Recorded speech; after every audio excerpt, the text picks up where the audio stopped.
Imagine a world where buying a watch is not about telling time, but about buying a small piece of history. Objects begin to behave like companies appreciating in value, and each purchase becomes a strategic move in a hidden market. Welcome to a place where the richest people on earth no longer collect for joy alone, but invest as if every object were a financial instrument. We will explore how billionaires turn luxury into investment, the logic behind their choices and consequences for markets, cultural institutions, and viewers. Watches are a clear starting point. These small machines of metal and jewel are crafted with obsessive attention and often produced in tiny runs. Scarcity confers value but is not enough.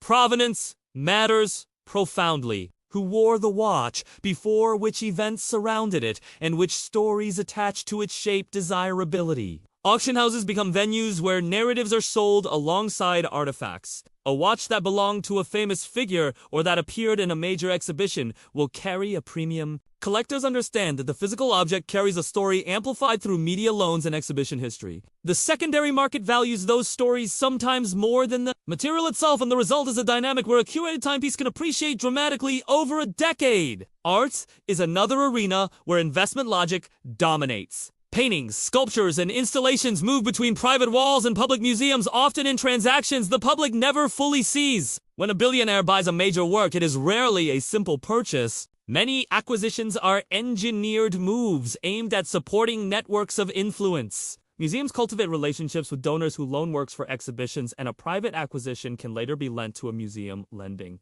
new status to both the piece and its owner. Public exposure can increase value and create resale opportunities. Behind the scenes, curators, conservators, and legal teams coordinate loans and provenance reports, creating a chain of custody that enhances both cultural capital and market value. Classic cars operate under their own logic. Vehicles created decades ago increase in value because of rarity, condition, and story. Restorations by expert workshops that reproduce original parts enhance both utility and price. For many collectors, a car is a portable asset to drive, exhibit, and loan to events, connecting the owner to networks. Yet there is also a category of cars preserved as untouchable pieces of provenance. In that case, the vehicle becomes a static asset, an object that accrues value because it is unaltered and rare. Events like concours of elegance and museum displays reinforce mythology and create moments that push private prices higher. Real estate is the most visible asset class, but it also hides strategies unfamiliar to typical buyers. In prime cities, scarce properties serve functions beyond habitation.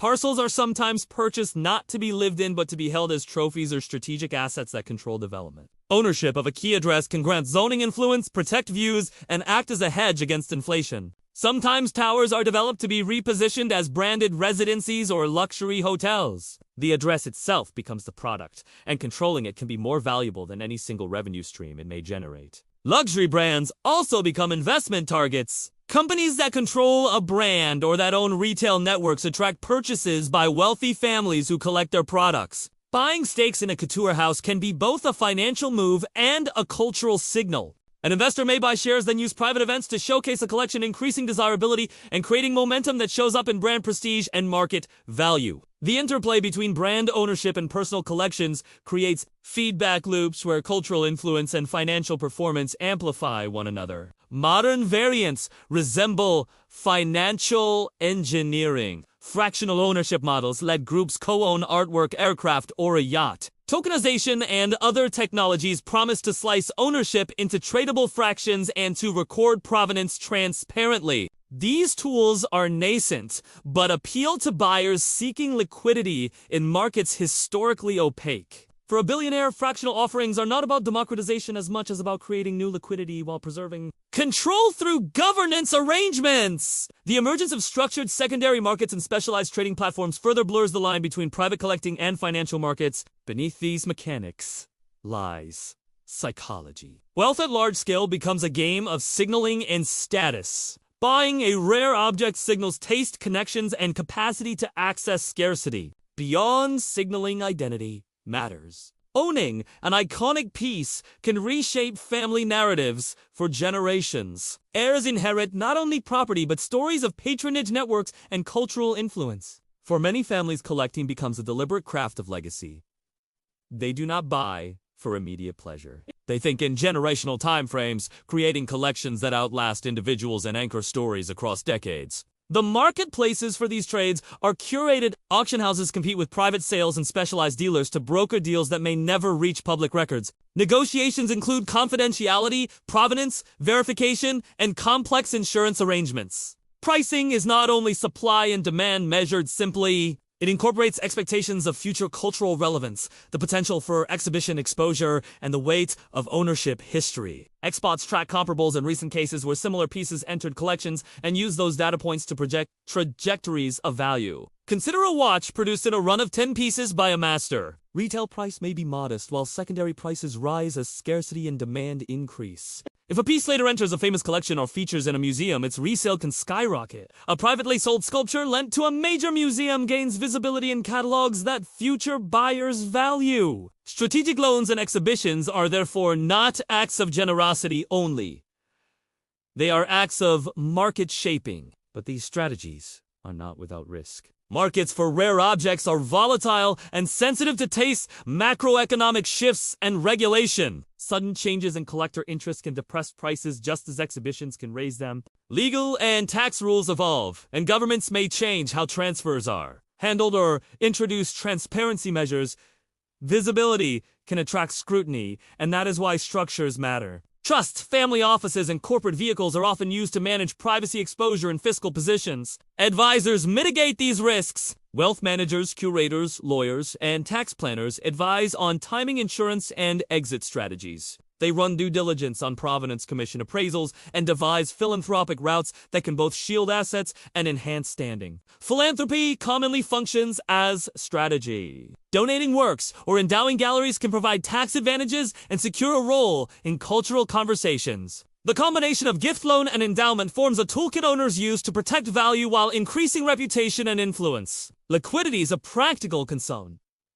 Luxury objects are imperfectly liquid. Selling a major painting can take months or years if the owner seeks top prices. Some owners use loans secured by collections leveraging works as collateral to monetize assets while retaining ownership. Banks and specialty lenders have crafted products for such clients, offering credit lines against art portfolios or timepiece collections. These instruments provide flexibility, yet require careful risk management and valuation expertise. Cultural capital matters. When a family loans a painting to a museum, it is simultaneously a cultural act and a strategic move. Exhibition exposure can increase perceived value and open doors to partnerships. Museums and collectors benefit, and networks created around exhibitions often translate into markets. Invitations to dinners, private viewings, and advisory roles in institutions become part of the return on investment for collectors. Media shapes value.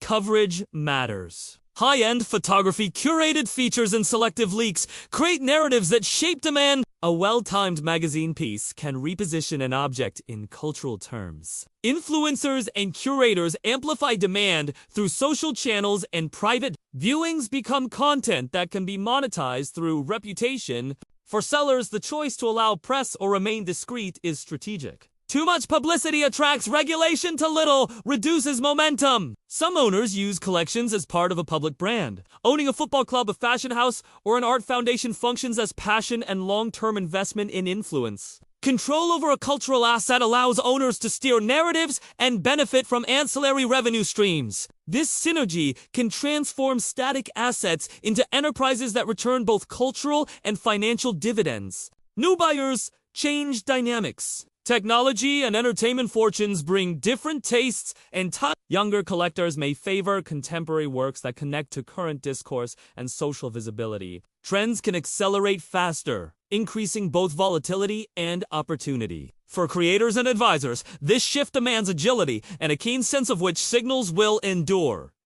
Tax and jurisdiction choices matter deeply. How assets are held affects taxes and confidentiality. Free ports and storage in selected countries can defer liabilities and provide discretion. Trusts, family offices, and careful legal structuring maintain privacy while optimizing positions. This complexity explains why entering these markets without experienced counsel invites costly mistakes. Emotion also drives decisions. Owners often describe objects in personal terms. A watch can mark a life, event a painting may evoke memory, a property can anchor family identity. Emotion is rational in these markets when combined with narrative and exposure. The wealthiest use emotion plus storytelling to produce both social and financial returns. If you are building a channel, the lesson is simple. There is strong audience demand for stories on provenance, auctions, collectors, and hidden markets. Combine striking visuals with economic storytelling. Show the object, present the numbers, and explain scarcity. Use interviews with conservators, curators, and market insiders and present receipts. Educate viewers on mechanics to build trust and authority. Monetization follows from ads, sponsorships, and premium content. Tell stories that show the path from purchase to provenance and reveal the calculations behind value. Do this, and your channel becomes indispensable to anyone curious about luxury and investment. Finally, transparency and evolving ethics reshape these markets. Regulators and public expectations change, and collectors must adapt. Disclosure demands affect valuation and reputation, and provenance reporting gains traction. Institutions increasingly require clear histories before accepting loans. Collectors who embrace transparency, build resilience, and value